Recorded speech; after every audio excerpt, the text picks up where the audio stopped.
नमस्कार, मैं राहुल कुलकर्णी, आपका एनडीटीवी में स्वागत है। और कितनी अच्छी इंस्टीट्यूट है। देखिए, मैं इनसे बात कर रहा था कि पानी के ऊपर पुणे में 100 साल पहले एक इतनी अच्छी इंस्टीट्यूट बनी है। आज उसका स्थापना दिन है ना, और ये बड़ा जोरों से मनाया भी जा रहा है। सर ने बहुत अच्छा एफर्ट्स भी लिया है। तो मेरे साथ है Shri DS Chaskar sir. Sir, आपका स्वागत है एनडीटीवी में। प्रभा चंद्रा सर है जो डायरेक्टर हैं, फिर वीएस रमन्ना है, सलवा बलन है, और श्री जेवी रमन राव है। तो सर, ये मुझे बताइए कि आज जो हम कर रहे हैं वो सेलिब्रेशन इस बात का है कि हमने कुछ अचीव किया है, लोगों को भी पता चलना चाहिए। आज CWPRS के 109 साल पूरे हो गए हैं। जब CWPRS को हमने एस्टेब्लिश किया था, वो स्पेशल इरिगेशन सेल के रूप में एस्टेब्लिश किया था कि जो लोकल इरिगेशन रिक्वायरमेंट्स हैं उसके लिए थोड़ी स्टडी करे। धीरे धीरे पिछले 1-9 साल में CWPRS ने अपनी जर्नी ऐसी तय करी कि आज की तारीख में ये हमारे देश का अपेक्स रिसर्च इंस्टीट्यूट है। और जितने भी हमारी कंट्री के वाटर रिसोर्सेज प्रोजेक्ट्स हैं, हाइड्रो पावर प्रोजेक्ट्स हैं, कोस्टल इंजीनियरिंग प्रोजेक्ट्स हैं, उन सबकी डिटेल स्टडीज यहाँ पे होती है, हाइड्रोलिक एस्पेक्ट्स के ऊपर, स्ट्रक्चरल एस्पेक्ट्स के ऊपर। And we provide technical support for all the such national level projects, and we have done projects for the international also for neighboring countries. Right. तो जितने भी अगर आप नाम ले बड़े डैम्स का, जैसे कि भाखड़ा नागल डैम है, हीराकुद डैम है, जो कि 5 ईयर प्लान जब हमारा शुरू हुआ था कंट्री का, उस समय CWPRS को इन्वॉल्व कर लिया था कंट्री ने, because this was the only institute जहाँ पे इस टाइप की स्टडीज की जा रही थी हाइड्रोलिक, जो कि डैम की सेफ्टी और डैम की एफिशिएंसी के लिए यूजफुल होंगी।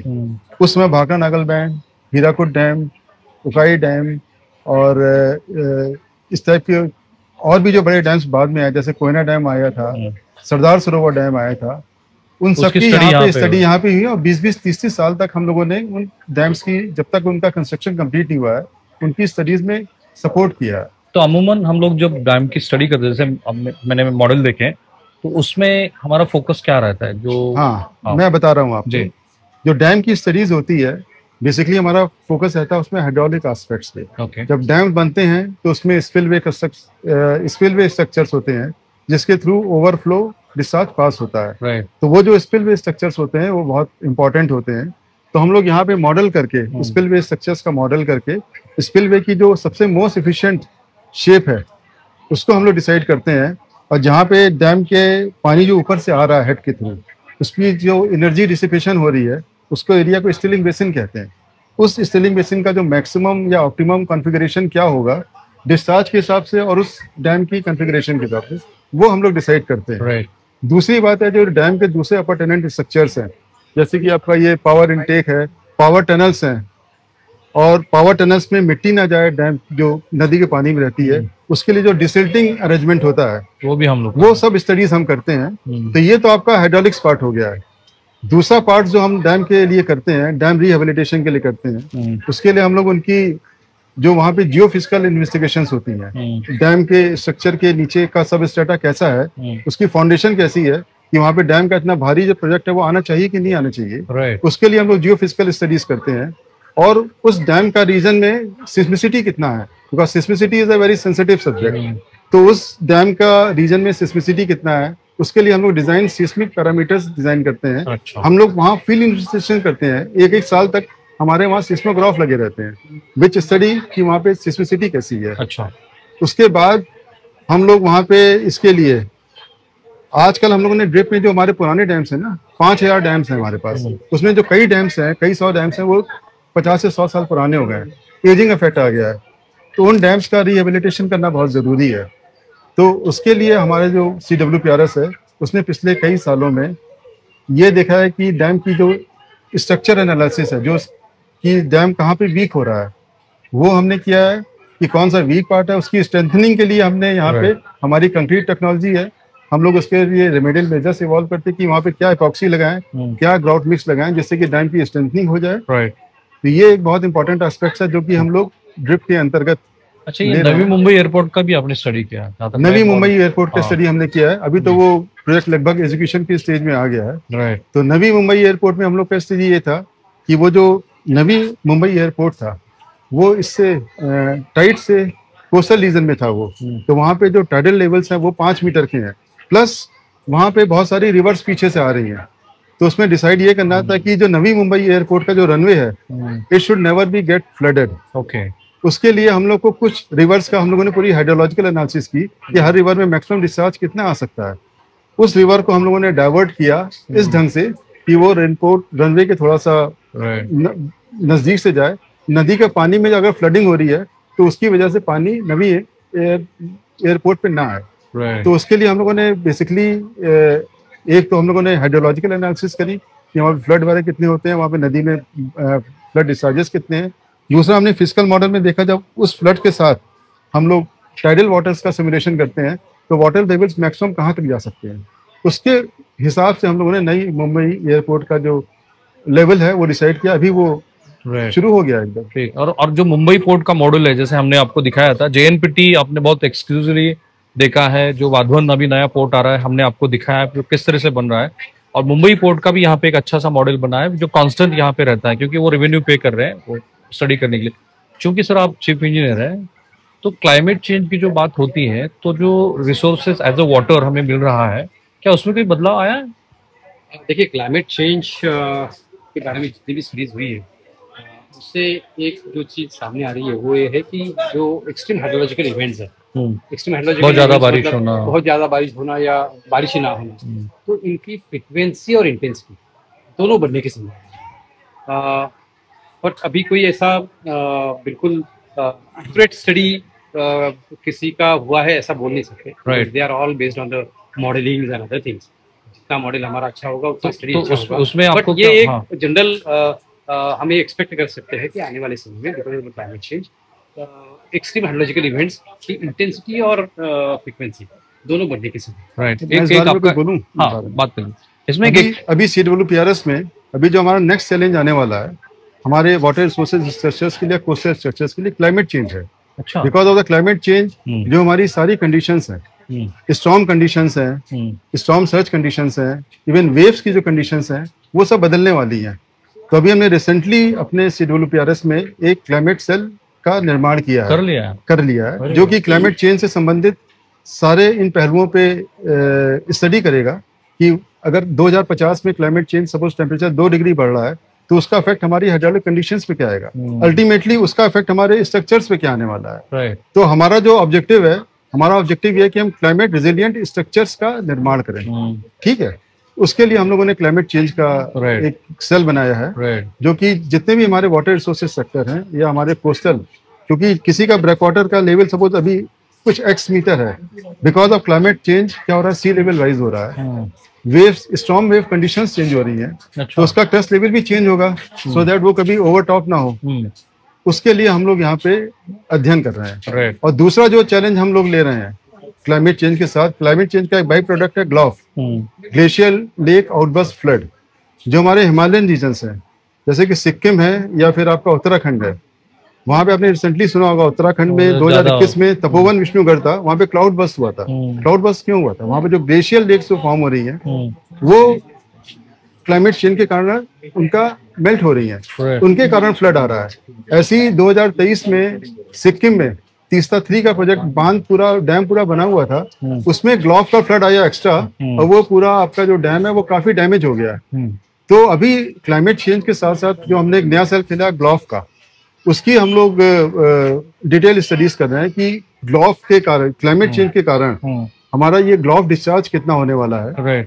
उसके बाद अल्टीमेटली फिर उसमें ऑब्जेक्टिव यही है कि ग्लॉफ रेजिलिएंट स्ट्रक्चर्स कैसे बनाए। जैसे तीस्ता डैम है, आज की तारीख में वो टूट गया ग्लॉफ के कारण, बट आगे आने वाले 20-30 साल में किसी और डैम को ऐसा नुकसान नहीं होना चाहिए। उसके लिए आपको ये जरूरी है कि आप जो ग्लॉफ कितना डिस्चार्ज आ रहा है वो आप सिमुलेट करिए, और ग्लॉफ रेजिलिएंट स्ट्रक्चर बनाने के लिए बीच बीच में आपको इंटरवेंशंस देने होंगे, छोटे छोटे डैम्स देने होंगे। तो उसकी अलग से डिटेल स्टडीज होती है, बिकॉज वो ग्लॉफ में जो डिस्चार्ज आ जाते हैं वो पावनी नहीं होता है, उसमें बड़ी बड़ी चट्टानें आती है, डेब्रिस आता है, उसकी मॉडलिंग का तरीका अलग होता है। तो अभी हम लोग के सामने यही चैलेंजेस है, एक क्लाइमेट चेंज का है, ग्लॉफ का है, और दूसरा हम लोग आजकल बहुत कोस्टल एक्वीफेयर का इस्तेमाल कर रहे हैं, कोस्टल रिजर्वायर का, कि हमारी नदियों का सारा पानी समुद्र में बह जाता है, तो वहां पे हम लोग उसको डैम या कोई बंधारा बना के समुद्र का पानी को पानी में, नदी के पानी से मिलने से रोक रहे हैं, सो दैट पीछे हमें फ्रेश वाटर मिल जाए। उसके लिए हम लोग डिटेल स्टडीज कर रहे हैं। एक नया सेल उसके लिए बनाया, सेलिनिटी इंग्रेशन का, कि जो कोस्टल वाटर की सैलिनिटीज है, वो जब फ्रेश वाटर रीजन में जाती है तो how it is mixing with the fresh waters and how it is infiltrating into the ground and how it is contaminating the ground water. उसको तो बहुत बड़ा स्टडी हो रहा है, बहुत बड़ा स्टडी हो रहा है। उसमें भी अल्टीमेट रिजल्ट ऑब्जेक्टिव यही है कि उसको रोकने के लिए क्या करना है। एंड ये जो इश्यूज हैं ये सब एनवायरमेंटल इश्यूज हैं। तो मतलब जैसे सैलिनिटी को रोका तो मछली मर जाएगी, फ्लोरा फौना को इफेक्ट होगा। तो बहुत सारी चीजों को अफेक्ट करके हमें अल्टीमेटली सलाइन इम्पैक्टमेंट ड्राफ्ट करने होते हैं, सो दैट एनवायरमेंटली भी फर्क ना हो और जो हमारा डेवलपमेंट है वो भी होता रहे। राइट। और मैं आपको बता दूं कि जैसे मैं अब जम्मू एंड कश्मीर में था, ये ऑपरेशन सिंदूर आपने मेरे नजरिए से एनडीटीवी पे देखा है, तो हम लोगों ने बहुत ही ऐसी चीजें बताई जो देश के हित में है। उससे ज्यादा हम लोग कुछ आज के एपिसोड में भी नहीं बताएंगे, क्योंकि ये जियोपॉलिटिकल इशू है। क्योंकि चास्कर सर का मैंने टाइम्स ऑफ इंडिया में शायद एक कोट पढ़ा था कि आप जम्मू कश्मीर में क्या कर रहे हैं वगैरह। तो ये जम्मू कश्मीर में जो नया प्रोजेक्ट होने जा रहा है उसके डिटेल्स हैं, उतने ही बताएंगे जितनी जरूरी है। लेकिन सर ये क्योंकि आप महाराष्ट्र से, इसलिए मैं जानना चाहता हूँ कि अलमट्टी को लेके बहुत सी चर्चा हो रही है, तो क्या सही है? एक्चुअली मेरा वो डोमेन नहीं है। अलमट्टी जो है वो स्टेट गवर्नमेंट का डोमेन है और मैं मुख्य अभियंता हूँ हमारी जो राष्ट्रीय जल अकादमी है। इस हमारे खड़गपुर परिसर में 2 राष्ट्रीय स्तर की जो प्रमुख संस्था है, उसमें जैसे CWRS है जिसका वर्धापन दिन है, और एक राष्ट्रीय जल अकादमी है जो जल संसाधन के क्षेत्र में कैपेसिटी बिल्डिंग, क्षमता निर्माण और प्रशिक्षण का कार्य करती है। और ये अकादमी पूरे देश के सेंट्रल गवर्नमेंट, स्टेट गवर्नमेंट और जो बाकी स्टेक होल्डर्स है सबको प्रशिक्षण का काम करता है। और जितने भी विषय है जल संसाधन से जुड़े हुए, चाहे वो आपके डैम सेफ्टी से रिलेटेड हो, चाहे नए प्लानिंग के रिलेटेड हो, या बाकी जैसे इरिगेशन मैनेजमेंट के रिलेटेड हो, सभी प्रशिक्षण कार्यक्रमों का हम लोग आयोजन करते हैं। और पूरे देश के जितने भी जल संसाधन क्षेत्र में काम करने वाले अधिकारी है, राज्य सरकार के और केंद्र सरकार, तो उनको टॉप लेवल का ट्रेनिंग प्रोग्राम देने का काम। तो आपका कोई ओपिनियन है उसमें? अलमट्टी के कारण हो रहा है, नहीं हो रहा है? नहीं कमेंट करना चाहूंगा कि क्योंकि वो मेरा अधिकार क्षेत्र नहीं है। ठीक है, वो राज्य सरकार का अधिकार क्षेत्र है। तो अच्छा, चूंकि मैंने chief minister of Jammu Kashmir से भी बात की थी, उनका मैंने इंटरव्यू किया था, तो उनका ये मानना था कि जितनी हमारी कैपेसिटी है हाइड्रोलिक के द्वारा बिजली निर्माण की, वो जम्मू कश्मीर में हुई नहीं। वो मैंने अरुणाचल में भी देखा, सिक्किम में भी देखा। चूंकि अब ये नया कुछ बनने जा रहा है, तो हम लोग क्या कर रहे हैं, कहाँ तक कर रहे हैं और कितना हम बता सकते हैं, बताइए। मुझे लगता है कि जैसे बता दीजिए इसके बारे में स्टडीज करता है। जम्मू कश्मीर में यूनियन टेरिटरी जम्मू कश्मीर में 3 मेजर डिस्ट्रिक्ट्स जहाँ मेजर क्षमता है पावर जनरेशन का, दोडा, किश्तवाड़ एंड रामबन। उसमें करीब 20,000 मेगावाट का टोटल पोटेंशियल हो सकता है। इसलिए चीनाब रिवर पे पर्टिकुलरली अभी बहुत सारे हाइड्रोलिक प्रोजेक्ट्स बन रहे हैं, राइट, लाइक कीरू, क्वार, ये यहाँ पे बना। हाँ, ये कीरू प्रोजेक्ट है। This is Kiru, Kwar and Dulhasti एक स्टेज तो कंप्लीट हो गया, एंड निसाहस्ती and this is Ratle project. ये अभी इसकी चर्चा चल रही है। अभी स्टडीज हमने शुरू किया है, अभी 1 साल भी नहीं हुआ। इसके बाद स्टडीज होने के बाद कंस्ट्रक्शन शुरू होगा। कुल मिला के कितने नए प्रोजेक्ट आएंगे जम्मू कश्मीर में? कुल मिला के अभी इसके डाउनस्ट्रीम में भी 2-3 प्रोजेक्ट्स हो गए सर। एक तो सलाल हो गया और बकलीहार भी हो गया। दोनों पूरे हैं वो तो। सबका पावर क्षमता करीब 6,000 मेगावाट तक अभी होने का यूटिलाइज हुआ है, होने का है, अभी कंप्लीट होने के नहीं। अब हम कर सकते हैं 20,000 मेगावाट तक। 20,000 मेगावाट तक क्षमता है। और वाटर स्टोरेज में क्या स्थिति रहेगी? स्टोरेज ये सब रन ऑफ रिवर स्कीम्स बोलते हैं। Okay. इसमें स्टोरेज नहीं रहता है, बहुत कम स्टोरेज वाला है, only for power generation, hydro power generate करके फिर अगेन नदी में छोड़ देते हैं। अच्छा, तो अभी नए कितने प्लान कर रहे हैं हम लोग, कुछ पता है आपको? अभी भी है सर, चल रहा है। सावलकोट एक 1856 मेगावाट का एक है, कीर्ता है, स्टेज 1 है, स्टेज 2 है, कीर्ता है। अच्छा सर, मैं आप दोनों से एक सवाल पूछता हूँ सर, आपसे पूछता हूँ, क्योंकि जब ये मामला सामने आया तो अलग अलग एक्सपर्ट ने अपने अपने ओपिनियंस दिए। सबसे पहली बात तो यह है कि क्या हम लोग इतनी कैपेसिटी रखते हैं एज ए इंफ्रास्ट्रक्चर कि हम जितना भी पानी रोक सकते हैं वो रोक पाएंगे? क्या विचार है आपका? आई थिंक उस दिशा में प्रयास चल रहे हैं। ओके। और बेसिकली यहाँ पे क्या है कि ये रन ऑफ रिवर है, तो यहाँ पे ज्यादा स्टोरेज तो नहीं हो सकता है। तो फिर भी सरकार शायद सोचे इस बारे में कि ये पानी है, इसको कहीं और डाइवर्ट करके कुछ स्ट्रक्चर बनाना हो। तो फिलहाल तो यहाँ पे हम लोग पावर जनरेशन के हिसाब से ही कंसंट्रेट कर रहे हैं। चास्कर सर, आपको लगता है स्टोरेज हो सकता है? क्योंकि जैसे टेरेन है वहाँ पे, जो हमारी वहाँ आवश्यकता है, हमारी पीने के पानी की, इरिगेशन की, हाइड्रो पावर की, और उस हमारी रिक्वायरमेंट को फुलफिल करने के लिए जो भी आवश्यक होगा वो हमारी गवर्नमेंट का जो प्रोजेक्ट का प्लानिंग भी होता है, चाहे वो राज्य सरकार का हो या केंद्र सरकार का, वो उस दिशा में वो कार्य करेंगे और जो भी मतलब फिजिबल है, जहाँ पर आवश्यकता है वहाँ जरूर सरकार करने की कोशिश करेगी। एक ऑफिशियल स्टैंड था गवर्नमेंट ऑफ इंडिया का जो कि इंटरनेशनली पब्लिश है। हमने कहा कि ये 50-60 साल पहले हम लोगों ने ट्रीटी की थी, तो अब तो बदलना चाहिए। तो उस बदलाव को क्या किस तरीके से देखते हैं हम लोग? बदलाव मतलब स्टोरेज बढ़ाना है, जनरेशन बढ़ाना है एज ए एक्सपर्ट? देखिए, भारत सरकार ने ये पहले ही ओपनली बताया है कि इस बदलाव को या इस ट्रीटी को चेंज करने की कोई आवश्यकता है जी, क्योंकि ग्राउंड सिचुएशन चेंज हुई है, कुछ हमारी जरूरतें बढ़ी है, क्लाइमेट चेंज के सामने बात करेक्ट। तो ये सारे हमारे पब्लिक डोमेन में सरकार ने इसके रीजन बताया है और यही रीजन है कि जिसकी वजह से भारत सरकार इसको ट्रीटी को रीनिगोशिएट करने के लिए उन्होंने भारत सरकार ने नोटिस भेजा है। हम लोग भी यहीं पे रुकते हैं, ज्यादा इससे बात करना उचित नहीं है क्योंकि देश से सुरक्षा से जुड़ा हुआ ये मामला है।